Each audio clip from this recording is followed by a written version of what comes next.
Menghina dan melecehkan Presiden Joko Widodo, budayawan senior Butet Kertaraja Selasa siang dilaporkan ke Kepolisian Daerah Istimewa Yogyakarta oleh 3 kelompok relawan Jokowi. Proses pelaporan hukum dari tim kampanye daerah Prabowo Gibran. Pada Selasa siang, relawan pendukung Widodo mendatangi Mapolda DIY untuk melapor Butet sengaja menghina Presiden Joko Widodo di hadapan masyarakat dengan menggunakan sebagai dukungannya pada Pilpres 2 mendapat pendampingan hukum dari tim daerah Prabowo. Kalau di Bantul nyanyi cek yang nyanyi. Kalau memang itu terkait dengan Pak Butet, dia masuk kriminal perbuatan teman-teman kira mau tetap lanjut kan undang-undang berat adalah yang menyebarkan teman-teman umum yang diajukan ini perbuatan tidak menyenangkan.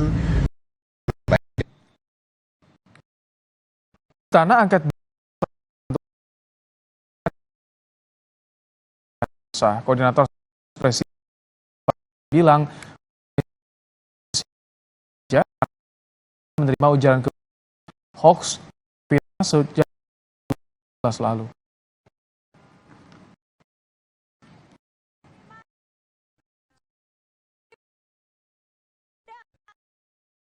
Pak Jokowi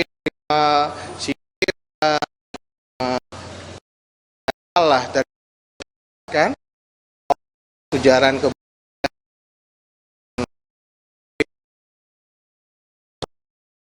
ini baik aja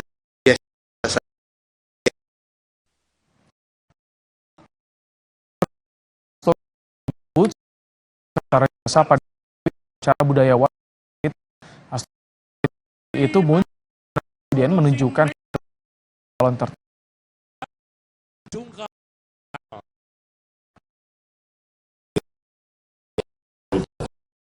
Seorang budayawan dengan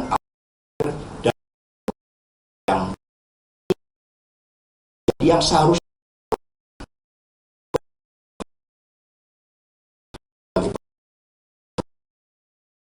dengan calon. Si terkini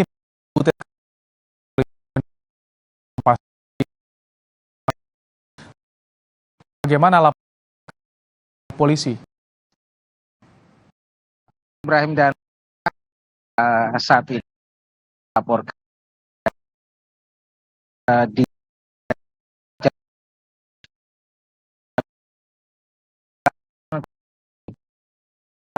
kemudian dari pihak tetapi besaran Butet tindak pidana yaitu pasal apa mereka melihat pasal itu disebutkan secara bahwa dilindungi kehormatan dan harkat martabatnya, apalagi jika dilakukan pelecehan di depan umum maka bisa dilakukan pidana penjara paling lama 3 tahun 6 bulan. Nah, proses ini masih terus berlangsung di Polda Daerah Istimewa Yogyakarta dan sesaat lagi mungkin kita akan ketahui Ibrahim apakah laporannya akan diterima pihak kepolisian ataukah tidak, Ibrahim. Michael, sejauh ini apa ada respons dari Butet soal pelaporan? Ya, beberapa teman awak media tadi kami mendatangi ke rumah Butet, disebutkan Butet menegaskan bahwa dirinya tidak takut jika dilaporkan oleh pihak manapun dan dia siap bertanggung jawab dengan apa yang diomongkan. Nah, terkait hal itu namun Butet belum bisa banyak berbicara karena memang dia belum mengetahui spesifik apa saja yang dilaporkan oleh pihak relawan Jokowi ini terhadap dirinya, Ibrahim. Jadi sampai saat ini belum ada pernyataan dari polisi soal pelaporan Butet ini, Michael. Ya, betul demikian, Ibrahim. Baik, terima kasih Michael Aryawan untuk laporan Anda langsung dari Yogyakarta.